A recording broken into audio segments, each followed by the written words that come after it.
Hey, this is Brian Fuller. I'm with Contigo Technology. We are an established IT support firm here in Austin, Texas.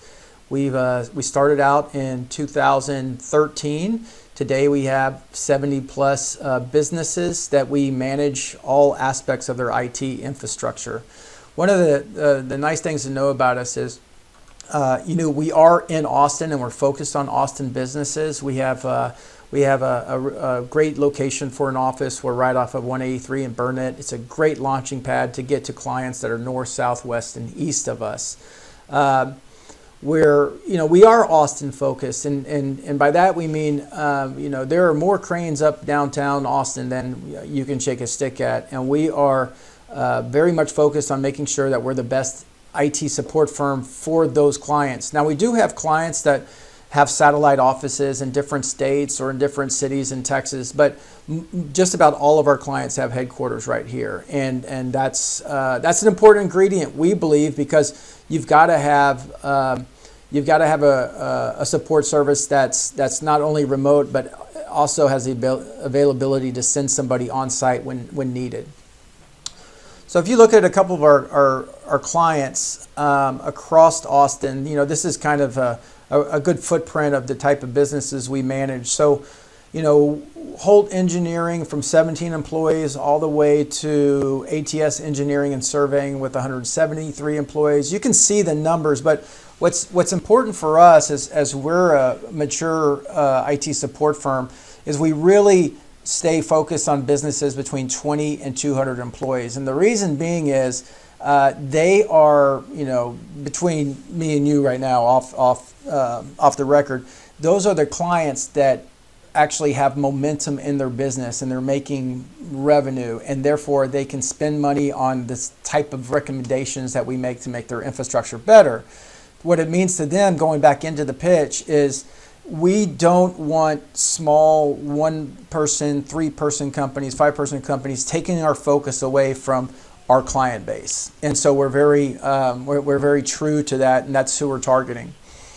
If you were to come to our office, you'll see. I think what you see when you walk in is that we're a very professionally run organization. We want, off the record here, I want when people come into our office and they are looking at us, they're looking at us in stuff that I think typical clients do. We're going to manage every infrastructure, every piece of their business. And if they walk in and stuff is sloppy or not put around, they're going to think to themselves, why on earth would I let these guys manage my infrastructure? So everything here, it's a full package on how we sell this. And one of the steps in the sales cycle that we always invite people in for lunch. I want them to see the office. I want them to meet the people. We are all there's a teamwork concept here, and we all know that there's many different moving pieces to somebody signing on with us, and just the appearance of the office is one of them, right? So we go through here. So let me kind of talk about how we are set up.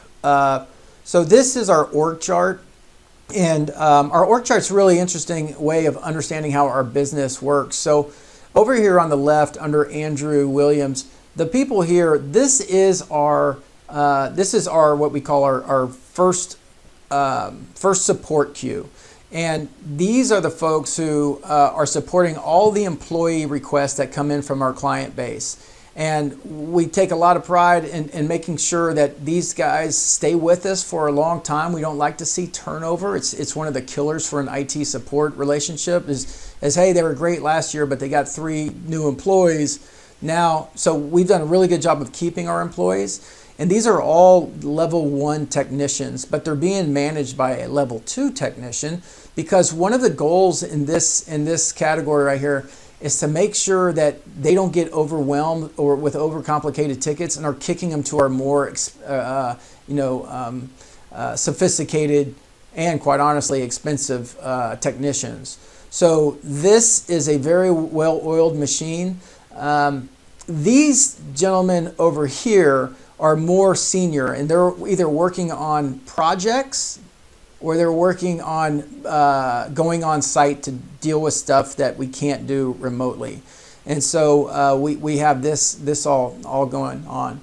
And then we have, the other thing that we've put a lot of emphasis on is just the way in which we're able to communicate with clients. So Christine Lazuda, she is our scheduling manager. So she is, if we send anybody on site, she's the one who's scheduling it and communicating it with the client. If we have to order a piece of hardware, she quotes the hardware and gets it back to the client. She's managing all the projects. She's a very important piece of the puzzle here. We have 2 client success managers that are, we divide the client base, and they have a lot of responsibility. In fact, I would say, when it comes to the Monday morning management meetings, they're the ones who are very much in the middle of those conversations, talking about what clients are experiencing, trends that we're identifying. They're also tasked with doing quarterly business reviews. And quarterly business reviews are that very key component that allows us to stay tethered to our clients, where we come in with a set of data points that we think the clients need to know about, whether it's aging hardware or software upgrades or new security postures that we want them to take. Those are excellent ways in which the clients know they're getting what they're paying for. Mark Lucio and Colette, so we are even very good on the operational side of the house. I mean, we got people, we send out our invoices on time. We have a place for questions to go. We respond very well. And then we have 2 account managers who are out, obviously looking to grow the footprint of our business. So this is the current state of affairs for our org chart. We do take pride in the fact that 20% of our staff are veterans, and that's always something that we do when we look at resumes. We try to give veterans a first shot at it.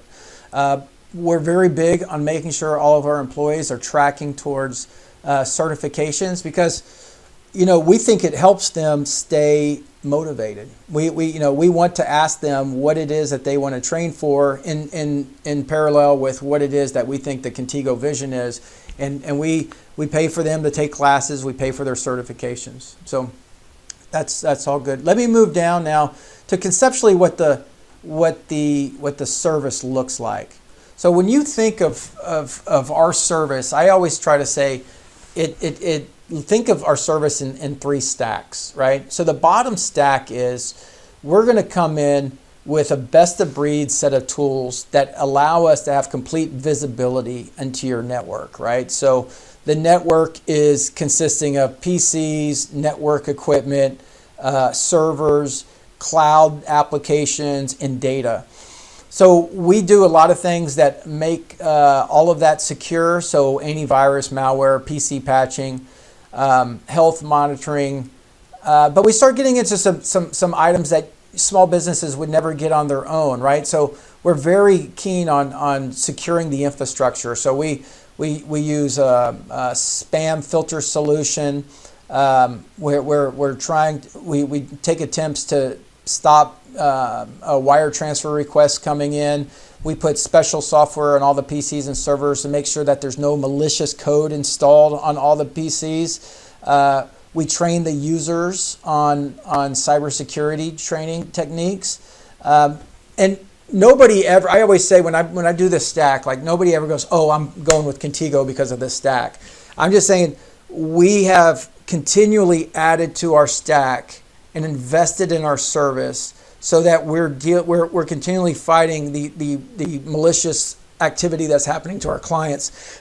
So last year, for example, we rolled out 4 products, and we didn't go to our clients and say, hey, we're going to charge you more for this. Would you like it? No, what Contigo did was they bought it, they rolled it out for all the clients, and then at the end of the year, our 3% price increase recouped the cost of those products. But it's just one of those things where our tool base continues to advance to stay in tune with the challenges of small businesses that they're experiencing on the IT front. Now, when it comes to the second stack and how we manage employees, this is also a place where we do stuff very different. So yes, people can call us. And yes, people can email us. And we have, after hour support, and we put people on site. But one of the things that people really like about us is that we'll put a Contigo icon on their desktop or their PCs, and they can click on it. And at any given, as soon as they click on it, they don't have to enter a code. They don't have to do any kind of gymnastics. It opens up a ticket in that queue of front-end technicians, and it pings them, and it says, John Doe is waiting for you. He's got a ticket request. Now, the idea there for us is like, hey, y'all are paying us to manage your stuff. We're responsible to being on our toes when you need us, not us sending an email back and saying, will you be ready at 2 o'clock? Or so that back and forth, and 65, 70% of the tickets that come in from end users come in through this method, and our clients really like it. So with all of this stuff happening, it comes in, and the bottom stack have got all these products, and they're sending alerts to us. The end users are submitting tickets, and it all goes into a single application of ours that all of our employees are looking at. And this is how we manage all of this effectively and making sure nothing's falling through the cracks. And then at each 90 days, our client success managers come in and they do quarterly business reviews, and they supply these important data points and stuff we think the owners need to know through these business reviews. So that is Contigo in a nutshell. I'm going to stop here. This will be video 1 on how to pitch the service.